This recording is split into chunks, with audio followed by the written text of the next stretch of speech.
While Jim was burning his 400-page manuscripts, his neighbors noticed the smoke and called the fire department. What happened next completely stunned the 6 firefighters and 2 paramedics, because when they saw what Morrison was trying to destroy, they were speechless. March 17, 1970. Morrison's apartment on Norton Street, West Hollywood.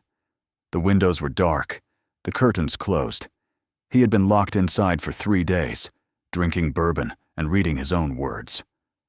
Earlier that week, when the Doors recorded Roadhouse Blues, Peace Frog, Blue Sunday, and Ship of Fools, Morrison had seemed quieter than usual.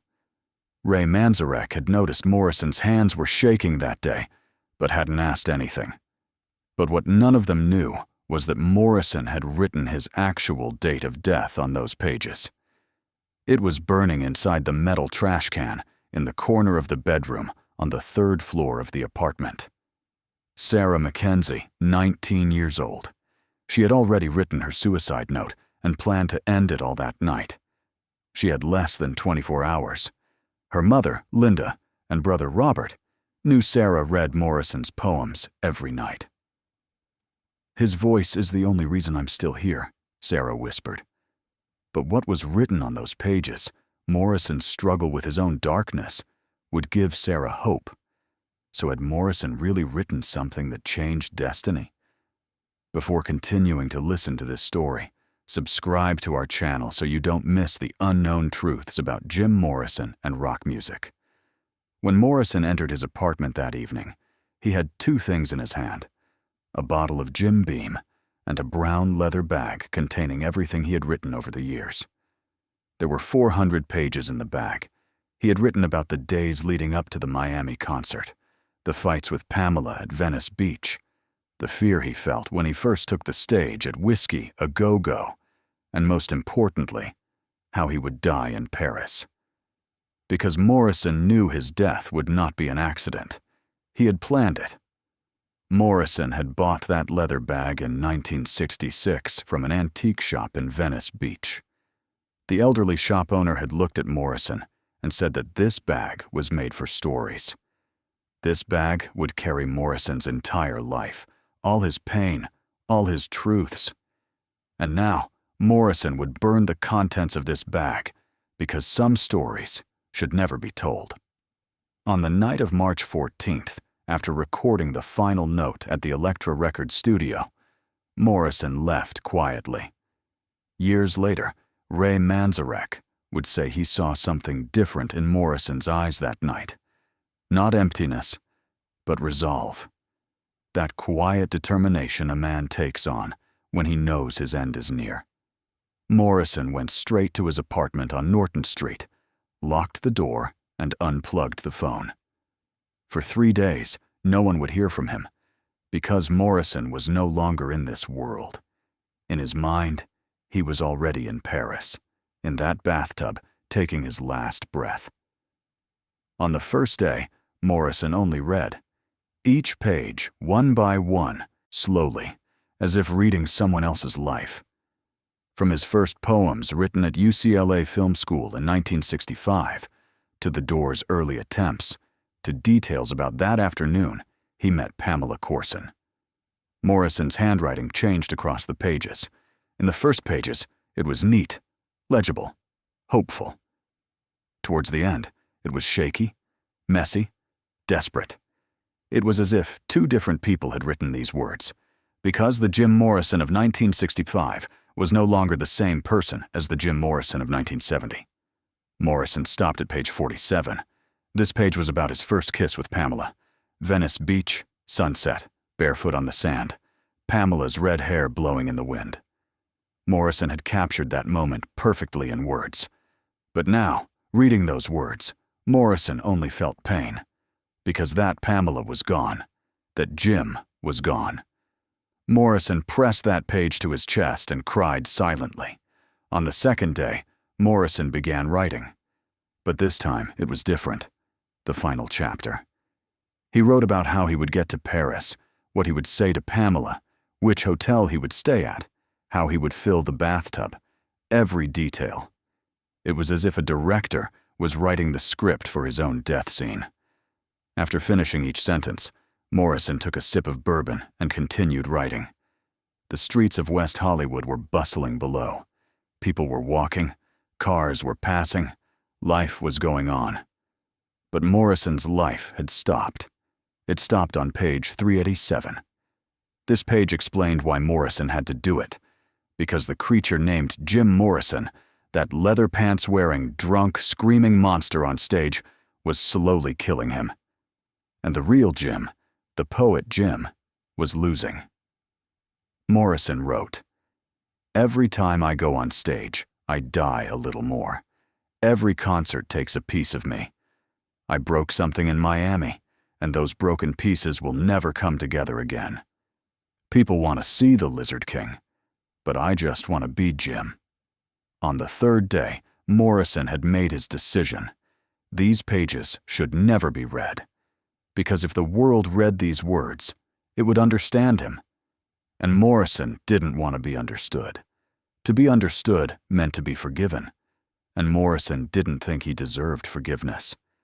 When he took the stage in Miami, he didn't deserve forgiveness for everything he did in front of 12,000 people, for those cruel words he said to Pamela.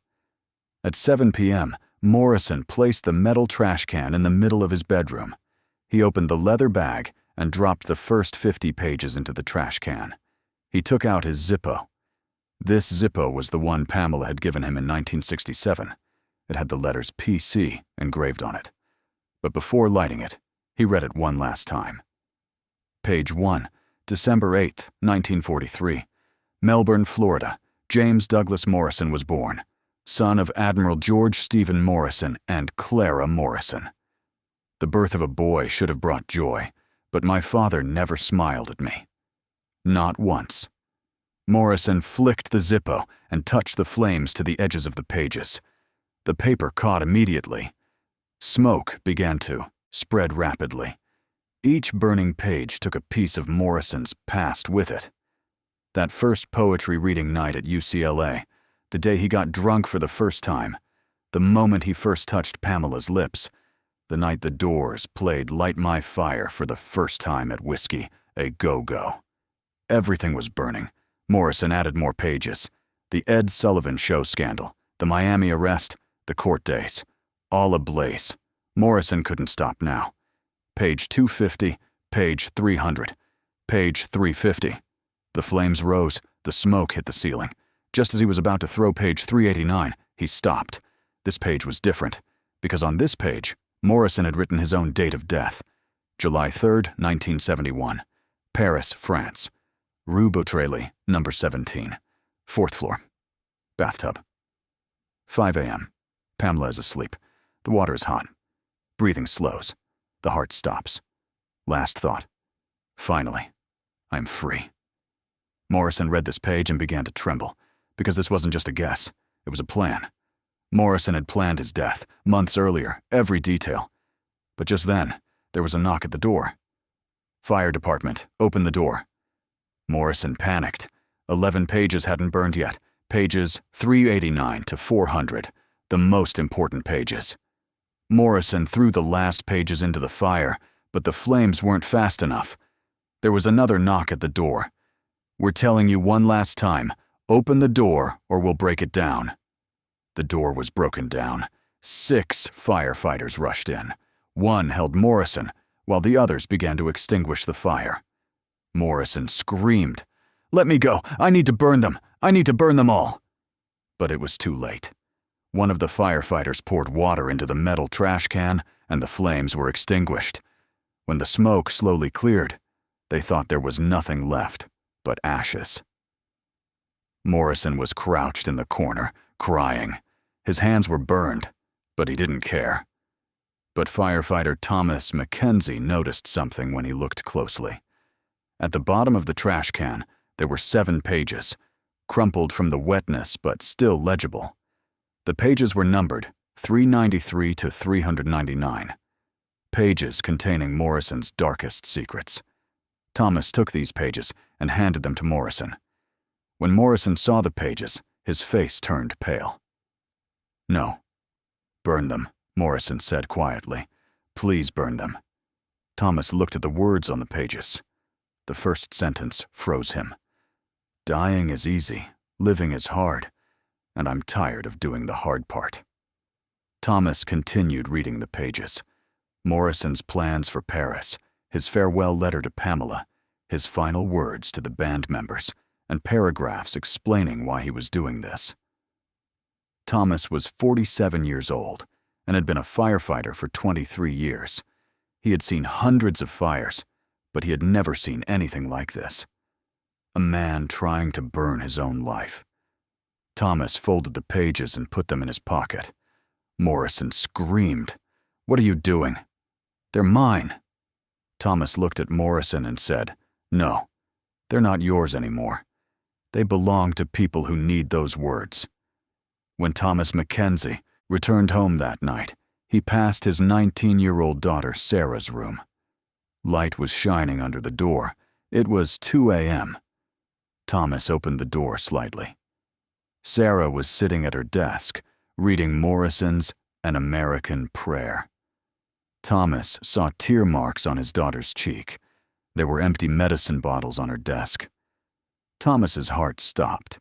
He asked Sarah what she had done. Sarah looked up. "Nothing, Dad," she said, but her voice was trembling. "I just wanted to sleep." Thomas picked up his daughter and took her to the hospital. They pumped Sarah's stomach and saved her. But that night, Thomas realized his daughter wanted to die, just like Jim Morrison. The next day, Thomas called Morrison. "I kept the pages," he said. "I won't destroy them because maybe someone needs those words. My daughter is one of those people.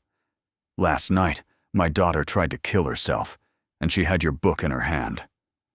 Morrison was silent for a long time. Then Morrison said, "I'm sorry about your daughter, but those pages won't help her, because those pages are my death warrant." Thomas replied, "Maybe your words will save her." Morrison said, "What you do is your decision, but know that those pages are written in blood." Thomas didn't understand at that moment, but 16 months later, on the morning of July 4th, 1971, when he read in the newspapers that Jim Morrison had been found dead in Paris, he would understand. Everything written on page 389 had come true. Sarah McKenzie read those 7 pages in May 1972. Her father had given them to her because Sarah was going through a dark period. She had been diagnosed with depression, and her suicidal thoughts persisted.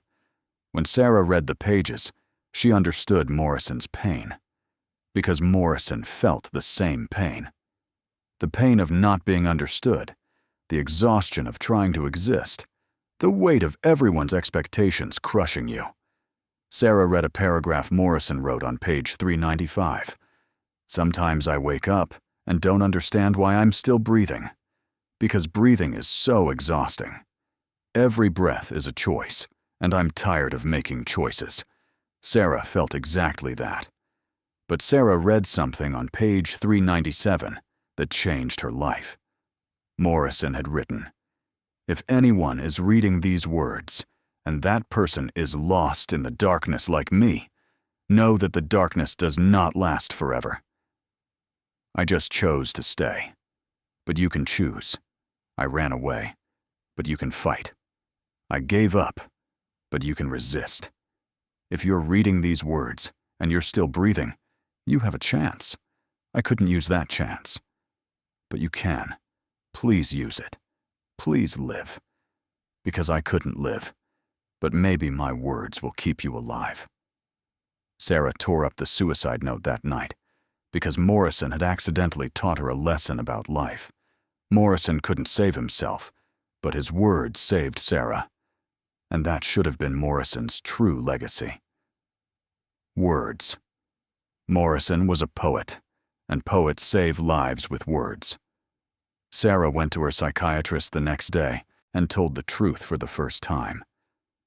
"I want to die," she said, "but Jim Morrison's words tell me I must live." The psychiatrist looked at Sarah and asked, "Who will win?" Sarah replied. Morrison's words. Because those words were written in blood, and I don't want to waste that blood. Those 7 pages are still in Sarah McKenzie's home today, in a glass frame hanging on the wall. Sarah is now 71 years old and has 4 grandchildren. She tells each of them Morrison's story. But the real story, she tells them how Morrison tried to burn 400 pages on March 17, 1970, but 7 pages survived, and those 7 pages saved a girl's life. Sarah's granddaughter Emma turned 16 last year and asked about that frame on the wall. Sarah told Emma the whole story. Emma cried and said, "Grandma, if you had died, I wouldn't have been born." Sarah held her granddaughter's hand and said, "That's why I'm grateful to Jim Morrison. He died, but his words kept me alive. And because I lived, you exist." The 393 pages Morrison burned that night are lost forever. No one knows what was written on those pages. Perhaps Morrison's childhood, his poems, love letters to Pamela, apologies he couldn't say to band members, perhaps all of it. But 7 pages survived, and those 7 pages reveal Morrison's true face. The face of a fragile, frightened, lonely, but still hopeful man. Because on page 397, Morrison wrote, "I have given up hope, but you must not." Thomas McKenzie died in 2015 at the age of 92. At his funeral, Sarah gave a speech and said that this man saved me twice. Once by taking me to the hospital, and once by saving Jim Morrison's words. Sarah had this inscribed on Thomas's gravestone: "The man who saved the words from the flames." And those words saved lives. That's why Jim Morrison wasn't just a rock star. He was a poet. And poets never die. Their words live on. Those 7 pages are still in Sarah McKenzie's house, and maybe one day the world will see Morrison's true face. Not the drunk rock star who died in a bathtub in Paris, but the poet who wrote about his own pain in an apartment on Norton Street. Both were Jim Morrison. But perhaps the second Jim was more real, because that Jim spoke with words, and words never lie.